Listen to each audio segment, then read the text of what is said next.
예, 할렐루야. 오늘 12월 31일 목요일 날짜입니다. 오늘 2020년 또 마지막 날 새벽 기도 날입니다. 여러분 한 해 동안 수고하셨고요. 또 우리 마지막까지 유종의 미로 마치시길 바랍니다. 오늘 본문 말씀 베드로후서 3장 10절에서 18절 말씀입니다.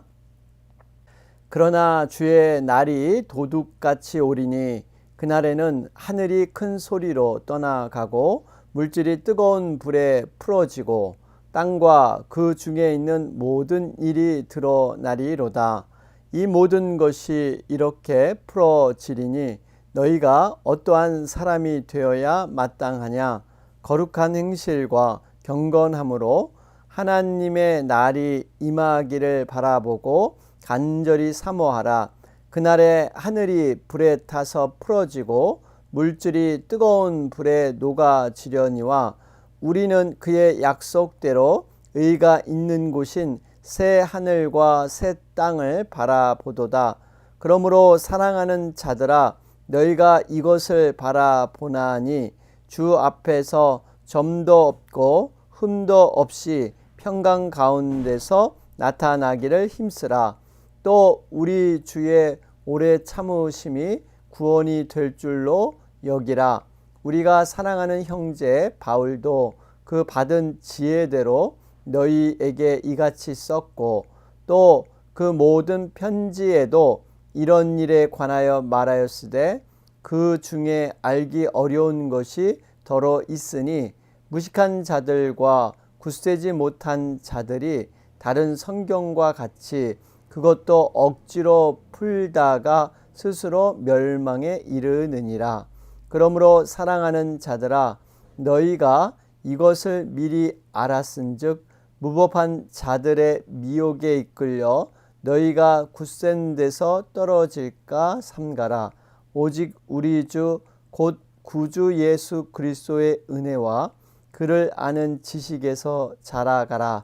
영광이 이제와 영원한 날까지 그에게 있을지어다. 아멘.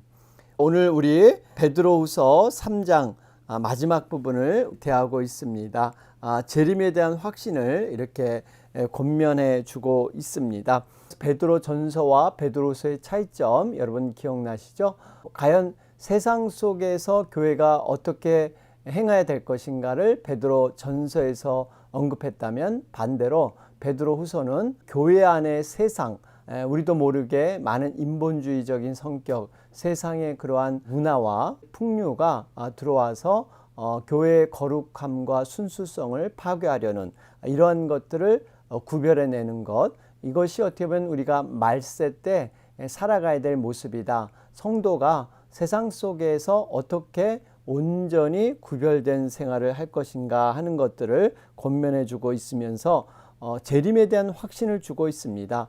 여러분 분명히 재림은 역사적인 사건으로 이 땅에서 이루어질 것입니다. 초림이 이루어졌듯이 예수님이 다시 이 땅에 분명히 부활 승천한 그러한 모습처럼 이 땅에 다시 내려오실 것이다. 우리는 그러한 약속을 믿고 사는 것이죠. 자, 그러면서 오늘 말씀 우리 10절 말씀을 보면 이 재림의 때가 언제 오느냐, 사람들은 참 내가 어떻게 준비돼야 하느냐, 재림을 맞이할 태도에 대해서보다는 그 언제인가 그 때에 대해서만 관심을 많이 갖고 있죠.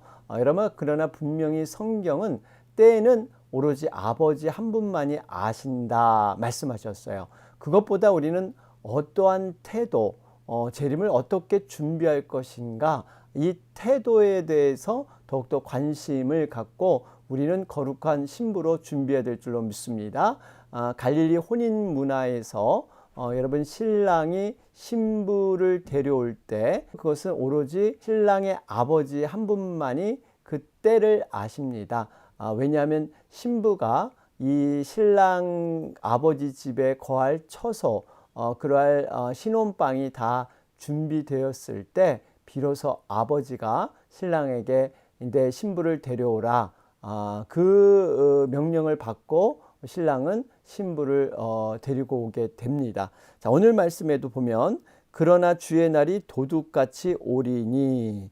여러분, 주의 날은 바로 재림의 날을 말씀하고 있죠. 그래서 여기 설명하기를 그날에는 하늘이 큰 소리로 떠나가고 물질이 뜨거운 불에 풀어지고 땅과 그 중에 있는 모든 일이 드러나리로다. 여러분, 이 재림의 날 도둑같이 온다. 여러분, 도둑의 특성은요, 예고하지 않습니다. 미리 알리고 내가 도둑질하러 간다 이렇게 하지 않죠. 갑작스럽게 준비되지 않은 상황에서 도둑은 들어오는 것이죠. 여러분, 이렇게 예수님께서 초림에 대한 약속은 한 350회 정도 말씀으로 예언되어 있습니다. 그 약속대로 그대로 예수님께서 이 땅에 내려오셨죠. 그러면서 예수님께서 하신 말씀이 내가 다시 오겠다. 재림에 대한 약속을 신약 성경이 총 260장으로 구성이 됐는데 316회나 그 재림에 대한 약속을 주셨습니다. 이것은 신약 성경의 20분의 1에 해당하는 분량입니다. 여러분, 그만큼 재림이 확실히 이루어진다는 것입니다. 아무런 예고 없이 갑작스럽게 이루어질 것이다. 그러면서 그 재림 때 일어나는 현상이 모든 것이 불에 풀어지고 여러분 분명한 심판을 얘기하고 있죠. 그런데 그 심판을 통해서 땅과 그 중에 있는 모든 일이 드러나리로다. 여러분, 모든 일이 드러난다는 것입니다. 여러분, 심판이라는 것, 재림을 통해서 그동안 감추어진 것, 우리가 참 눈에 보이는 세계에 의존하고 눈에 보이지 않는 세계를 무시하고 살았던 모든 것들이 이제는 다 드러난다는 거예요. 여러분께서 감출 것이 없습니다. 우리가 지금은 무언가 감출 수 있고 우리의 속마음도 이렇게 비추지 않고 이런 형식적인 모습으로 살아갈 수 있지만 근데 재림의 때가 되면 모든 것이 다 드러나게 될 것이다. 그렇기 때문에 여러분 마태복음 24장에 보면 그러므로 깨어있으라 어느 날에 너희 주가 임할는지 너희가 알지 못하느니라. 여러분, 그래서 신학자 에브라임 카이퍼는요 종말의 시계에 더욱더 코람데오로 살아라 그랬죠. 하나님 앞에서 이런 뜻입니다. 우리가 재림을 준비하는 가장 중요한 것은 사람 앞에서 보이는 사람의 그러한 판단과 그들의 어떠한 가림에 의해서 사는 것이 아니라 보이지 않는 하나님 앞에서 살아가는 것. 여러분, 이것이 우리가 재림을 준비하는 가장 중요한 원리인 줄로 믿습니다. 자, 그러면서 11절 말씀과 12절 말씀을 보면요. 이 모든 것이 이렇게 풀어지리니, 이 풀어진다는 것은요, 파괴되다, 분해되다, 해체되다 이런 뜻이 있어요. 그러니까 지금 예수님의 재림을 통해서 이 세상의 모든 것이 파괴되고 소멸될 것입니다. 이렇기 때문에 사람들이 두려워하고 겁내는 거죠. 하지만 그리스도인들은요, 주변의 변화에 대해서 아무 두려움을 가질 필요가 없습니다. 왜냐하면 이 재림을 통해서 정말 모든 것이 드러나고 믿는 자들은 온전한 구원함을 이루기 때문입니다. 그런데 그 구원함을 이루는 그러한 능력이라 할까요? 그러한 단서가 무엇이냐? 여기 보니까 너희가 어떤 사람이 되어야 마땅하냐? 거룩한 행실과 경건함으로. 바로 이 두 가지입니다. 우리가 이러한 심판 가운데서도 견뎌낼 수 있는 것은요, 거룩한 행실과 경건함입니다. 여러분, 이 경건함은 물론 믿음으로 표현할 수가 있고요. 이 믿음이 거룩한 행실, 이 행실이란 말이 중요합니다. 행위라는 거예요. 여러분, 우리가 믿음은 반드시 행위로 드러나야 될 줄로 믿습니다. 여러분, 믿음은 있는데 행위를 갖지 못해서 어려움을 당했던 사람이 아브라함의 조카 롯이죠. 롯은 정말 이 아브라함을 통해서 하나님에 대한 그러한 아는 지식을 갖고 있었습니다. 그가 가나안 땅에 함께 들어왔지만 위기를 마련하게 되죠. 소돔의 죄악을 보면서도 그 죄악과 구별된 삶을 살지 못했습니다. 어느 날 천사들이 그의 집을 방문했을 때 이제 이웃 주민들이 이렇게 횡포를 부리죠. 여러분 그 당시 때 이미 동성애 정말 이러한 문제들이 있었죠. 그래서 이 천사들을 갖다가 범하려고 하는 이웃 주민의 횡포. 그래서 이것을 정말 단호하게 대항하지 못하고 타협을 하죠. 그의 딸을 대신 내어줄 테니까 당신들 마음을 진정해라. 여러분 이것은 어떻게 보면은 타협적인 삶을 살아간 것입니다. 행위로서 그렇게 온전히 구별되지 못하는 것. 여러분 이걸 통해서 멸망받는데 아브라함의 그 기도를 통해서 간신히 롯이 구원에 이르게 되는 것이죠. 여러분 이걸 보면 우리가 정말 이 행위의 믿음의 지식만 갖고 있어서는 안 되고 어떻게 하든지 최종적으로 행위로서 완성될 때 여러분 그 믿음의 능력은 완결되고 특별히 하나님 앞에 믿음이라는 분량이 카운트되는 것은요 행위로 나타나야 된다 하는 것을 볼 수가 있습니다. 야고보서 2장 14절은 말씀합니다. 내 형제들아 만일 사람이 믿음이 있노라 하고 행함이 없으면 무슨 이익이 있으리요. 그 믿음이 능히 자기를 구원하겠느냐. 그렇죠? 행위가 없는 것은 구원을 이루지 못한다. 이렇게 단호하게 말씀하고 있습니다. 자, 그러면서 12절 말씀을 보면 이 재림의 날은 반드시 심판의 날이다 하는 것을 볼 수가 있습니다. 12절 보면요. 그날에 하늘이 불에 타서 풀어지고 물질이 뜨거운 불에 녹아지려니 와 그렇죠? 불심판 다시는 물로 심판하지 않겠다는 그 약속을 했기 때문에 이제 불로서 심판이 되는데요. 특별히 여기 보면 물질이라는 것, 이 물질은 보통 그 당시 때는 어떠한 세상을 구성하는 기본 원소를 물질로 생각을 했죠. 공기나 흙이나 불이나 물. 근데 여기서는요, 특별히 하늘의 1월 성신, 정말 하늘의 여러 가지 창조물들, 이런 것들이 재림 때 완전한 심판을 통해서 모든 것이 무너질 것이다. 이렇게 말씀하고 있습니다. 우리가 분명히 알아야 할 것은 하나님께서는 구원의 주가 되시기도 하지만 또 심판의 주가 되시기도 한다는 것입니다. 우리의 구원은 곧 세상 사람들의 믿지 않은 부분을 심판할 수밖에 없는 그러한 모습으로 그렇게 나타나고 있습니다. 자, 그러면서 13절에 우리는 그의 약속대로 의가 있는 곳인 이 의가 있다는 게 중요합니다. 이것이 바로 새 하늘과 새 땅이죠. 여러분 여기서 의가 있는 곳 이것을 현재형으로 쓰고 있습니다. 이 의미는 우리가 약속에 의해서 이미 하나님의 의 가운데 거하는 이것이다 이렇게 설명하고 있습니다. 여러분 의라는 것은 하나님의 속성 가운데 하나죠. 그렇기 때문에 이미 우리는 믿음으로 하나님의 의 가운데 거했다. 그렇기 때문에 우리가 새 하늘과 새 땅을 바라볼 수 있는 자격이 주어진 것입니다. 사람이 분명하게 알아야 할 것은 율법의 행위로서 의롭게 되는 것이 아닙니다. 사람이 의롭게 되는 것은 율법의 행위에서 난 것이 아니요 오직 예수 그리스도를 믿음으로 말미암는 줄 아는 거로 우리도 그리스도의 예수를 믿나니 이는 우리가 율법의 행위에서 아니고 그리스도를 믿음으로써 의롭다함을 얻으려 함이라. 그렇죠? 여러분 우리가 그리스도 예수 안에 있는 그 믿음, 은혜로 말미암아 우리가 하나님의 의를 얻게 됐다라는 것이죠. 그렇기 때문에 우리는 누구도 잘난 체 할 수 없고요. 교만할 수 없습니다.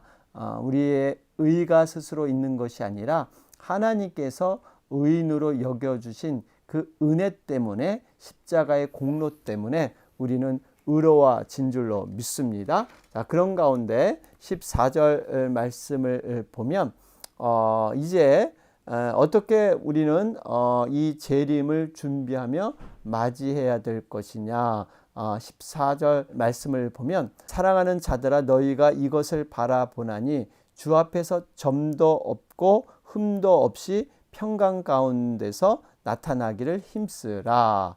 여기 보니까 점도 없고 흠도 없다. 여러분 이것은 사실 구약 시대에 성소에 바치는 제물을 떠올리게 되죠. 민수기 19장에 보면 재물은 구별돼서 가장 좋은 것, 점도 없고 흠도 없는 것. 여러분, 우리가 하나님 앞에 재물을 드리는 것은 지금 여러 가지 것으로 비유할 수가 있죠. 신약 시대는 내가 하나님 앞에 헌신하고 봉사하는 것, 내가 어떤 마음으로, 흠도 없고 점도 없는 마음으로 봉사하는 것. 또 한 가지는 하나님 앞에 헌물을 올려드릴 때 어떤 마음으로 올려드릴 것이냐. 정말 없는 중에 최선을 다해서 드렸던 과부의 2렙돈. 여러분, 하나님께서는 어떠한 상대적인 비교에서 양보다는 그 사람이 형편을 하나님은 다 아시죠. 그 상황에서 최선의 것을 드리는 것. 여러분, 이런 마음까지도 실어드리는 것. 그래서 아벨과 아벨의 제물을 받으셨다 그랬어요. 제물만 받은 게 아니라 아벨도 받으셨어요. 이 의미는 제물을 드릴 때 자기 자신의 마음조차도 그 제물과 함께 동일시 그러한 마음으로 드려야 된다. 여러분, 그래서 예배 드리는 자 자체가 제물인 것입니다. 우리가 제물이 되어서 어떠한 온전한 마음으로 하나님 앞에 예배를 드리는가. 여러분, 이것이 정말 중요합니다. 하나님은 우리의 외모를 보시는 것이 아니라 우리 마음의 중심을 보신다 그랬죠. 우리가 하나님의 사역을 감당하고 또 예배를 드릴 때 어떠한 마음의 중심에서 드리는가. 여러분, 이것이 중요합니다. 형식적인 예배가 아니라 진정한 마음을 실어서 드리는 예배, 이것을 하나님이 그 중심에서 보고 계시는 줄로 믿습니다. 그래서 여러분, 신약 때도 예수님께서 산상수훈의 팔복을 말씀하시면서 이런 말씀을 하셨어요. 마음이 청결한 자는 복이 있나니 저희가 하나님을 볼 것이요. 마음이 청결한 자, 말 그대로 마음이 점도 없고 흠이 없는 자입니다. 청결한 자는 엄청난 복을 받는데 그 복이 바로 하나님을 본다. 여러분, 하나님을 감히 죄인된 입장에서 보게 되면 우리는 죽게 되죠. 왜냐하면 하나님은 죄가 없으시기 때문에 의로만 계시는 존재하긴 분이기 때문에 감히 죄인이 하나님 앞에 나갈 수 없습니다. 시편 24편에 봐도 여호와의 산에 오를 자 누구며 그 거룩한 곳에 선 자가 누군고 그 손이 깨끗하며 마음이 청결하며 뜻을 허탄한 데 두지 아니하며 거짓 맹세치 아니하는 자로다. 저는 여호와께 복을 받고 구원의 하나님께 의를 얻으리니. 여러분, 분명히 점도 없고 흠도 없는 그러한 마음으로 우리가 하나님 앞에 나아가야 될 줄로 믿습니다. 자, 그러면서 15절에 또 우리 주의 오래 참으심이 구원이 될 줄로 여기라. 여러분, 오래 참다. 사랑이라는 속성은 단순히 감정이 아닙니다. 여러분, 이것이 잘못 와전돼서 현대에서 너무 사랑을 감정적으로만 표현해서 사랑을 감정으로 여기는데 그렇지 않죠. 여러분, 사랑의 속성 가운데 오래 참음이라는 속성이 들어있습니다. 성령의 9가지 열매 가운데도 오래 참음이 들어있죠. 그런데 여기서 오래 참다는 것은 얼마나 오래 참느냐 시간상의 문제가 아닙니다. 여기서 오래 참다는 것은요, 다른 사람의 공격이 계속될 때 그 공격을 끝까지 견딜 수 있는 능력을 말하고 있습니다. 그러니까 오래 참다는 것은 어떤 결론이 날 때까지 그것이 참고 견뎌내는 것이지 잠정기간 참는 것이 오래 참는 것이 아니다.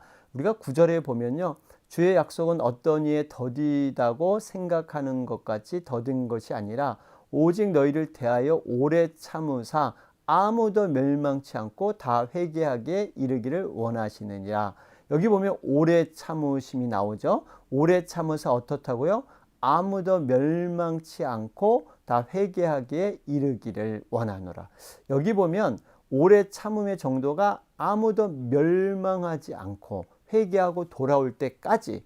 여러분, 이러한 오래 참음의 의미 우리가 새겨가면서 믿음에 적용해야 될 줄로 믿습니다. 돌아올 때까지 참으시는 것, 이것이 바로 오래 참음의 의미다 하는 것이죠. 자, 그러면서 16절 말씀을 보면 하나님의 성경의 말씀, 이것을 정말 무식한 자들, 굳세지 못한 자들이 억지로 풀다가 스스로 멸망에 이르니라. 여러분, 하나님의 말씀은요, 곡해하거나 오용해서는 안 됩니다. 말씀은 말씀으로 풀어져야 될 줄로 믿습니다. 말씀을 어떠한 자신의 경험이나 개인적인 소견, 이러한 것으로 풀 수가 없습니다. 여러분, 그렇기 때문에 말씀을 우리가 바로 보는 것 무척 중요합니다. 많이 보는 것, 자주 보는 것도 중요하지만 바르게 보는 것이 필요합니다. 특별히 여기에서는 그리스도의 재림에 대한 얘기들이죠. 그래서 이단들이 이 요한계시록을 가지고 많이 곡해하는 그러한 이단들이 많이 있습니다. 우리가 잘 아는 시한부 종말론, 다미선교였죠. 한국에서 1992년 10월 28일에 예수님의 재림의 날을 선포하고 하얀 옷을 입고 방송까지 이렇게 찍었던 사건이 있습니다. 그런데 참 아이러니컬한 것은 교주의 침대 밑에서 엄청난 현금이 나오고 은행의 통장들이 나왔다는 것이죠. 휴거한다고 이 땅의 모든 것은 다 내놓으라 그러면서 정작 본인은 미래를 준비하는 통장을 준비하고 있었습니다. 여러분, 이렇게 참 교주의 모습을 보면 참 말씀과는 전혀 상관없는 이러한 모습을 볼 수가 있습니다. 자, 그러면서 17절 말씀을 보면 그러므로 사랑하는 자들아 너희가 이것을 미리 알았은즉 무법한 자들의 미혹에 이끌려 너희가 굳센 데서 떨어질까 삼가라. 여러분, 미혹이 있다는 겁니다. 분명하게 말세가 되면 믿는 자 중에서, 교회 다니는 중에서 배교라 그러죠. 3분의 1 이상이 배교할 것이다. 믿음을 저버릴 것이다. 그래서 분명히 예수님께서 종말 때 인자가 올 때 너희에게 믿음을 보겠느냐, 그만큼 믿음을 유지하는 사람이 많지 않다는 것입니다. 여러분, 그래서 우리가 이 미혹이라는 것, 얼마나 우리가 영분별의 은사를 통해서 이것을 가려내야 될 것이냐, 거짓 영, 거짓 복음, 그리스도의 육체 오심을 부인하는 이런 자들이 있습니다. 광명한 천사로 둔갑한다 그러죠. 여러분, 광명한 천사, 정말 이것은 분별하기가 쉽지가 않습니다. 그렇기 때문에 우리가 깨어 있어야 될 줄로 믿습니다. 말씀 가운데, 기도 가운데 우리가 깨어 있지 못하면 분명히 말세 때 그리스도께서 재림주가 여기다 저기다, 사람들이 이렇게 몰려다니는 현상 분명히 올 것이다. 그러나 너희는 믿음의 중심을 가지고 깨어 있어라 말씀하고 있습니다. 자, 그러면서 18절 결론의 말씀입니다. 오직 우리 주 곧 구주 예수 그리스도의 은혜와 그를 아는 지식에서 자라가라. 영광이 이제와 영원한 날까지 그에게 있을지어다. 여기 보면 그리스도의 은혜와 그를 아는 지식, 이것이 자라가라 그래요. 여러분, 신앙은 자라가야 합니다. 성장해야 합니다. 신앙은 퇴보하든지 자라나든지 둘 중에 하나예요. 여러분, 신앙은 계속 움직여야 되는 겁니다. 움직이지 않으면 넘어지게 돼 있어요. 그래서 제가 비유로 말씀드리잖아요. 외발 자전거, 서커스단에서 외발 타고 있을 때 그것을 이렇게 겉으로 보기에는 멈춰 있는 것 같습니다. 서 있는 것 같지만 실제는 그 사람은 계속 넘어지지 않게 해서 보이지 않는 움직임 속에서 그 중심을 잡기 위해서 계속 미세하게 움직이고 있다는 것입니다. 여러분, 우리의 믿음은 이렇게 움직이지 않으면 넘어지게 되어 있어요. 그렇기 때문에 여러분, 끝없이 우리가 말씀과 기도로 가까이 해서 우리의 신앙이 자라가야 합니다. 우리 과거의 젖먹이 신앙, 계속 자기에게만 젖만 달라 그러는 젖먹이 신앙, 또 어린아이 신앙, 청년의 신앙, 아비의 신앙. 여러분, 우리는 어디 신앙의 단계입니까? 계속 자기 중심적으로 나만을 위한 신앙에서 벗어나서 이제는 영혼을 살려내고 영혼을 섬기는, 여러분, 이것이 가장 큰 하나님께서 보시는 상급입니다. 하나님은 바로 하나님과 같은 마음으로 정말 영혼들을 살려내고 그 영혼들을 주님께 이끄는 일, 이런 의미에서 우리를 구원해 주신 줄로 믿습니다. 또한 우리 신앙이 자라려고 하면요, 이렇게 영혼들을 도와야 돼요. 여러분, 내 혼자 정말 산에 가서 나 혼자 열심히 성경 보고 기도하고 나 혼자 뭐 열심히 뭘 한다고 해서 신앙이 자라나느냐? 아닙니다. 신앙이 자라는 것은 영혼을 도울 때, 영혼을 주님께 이끌 때 자라나는 것이지, 혼자 내 스스로 자라난다 그러면요, 왜 예수님께서 정말 이렇게 많은 그 전도의 가르침, 영혼구원의 가르침을 허락했겠습니까? 분명한 것은 우리가 영혼을 정말 먹이고 섬기고 부딪히면서 내 모난 부분이 깎이고 내 자신이 하나님의 말씀 앞에 서게 되고 내가 부족하니까 더욱더 기도하게 되고 하나님과 가까워지게 되고 몸부림치면서 자라는 것이지, 여러분 절대적으로 나 안에서의 충만으로만 여러분 자라나지 않는다는 것입니다. 그러면서 이 지식에 자라가라. 이 지식이라는 것은 세상의 지식이 아니죠. 바로 영적인 지식을 말하고 있습니다. 고린도전서 2장 6절 7절에 그러나 우리가 온전한 자들 중에서 지혜를 말하노니 이는 세상의 지혜가 아니요 또 이 세상에 없어질 관원의 지혜도 아니요 오직 비밀한 가운데 있는 하나님의 지혜를 말하는 것이니. 그렇습니다.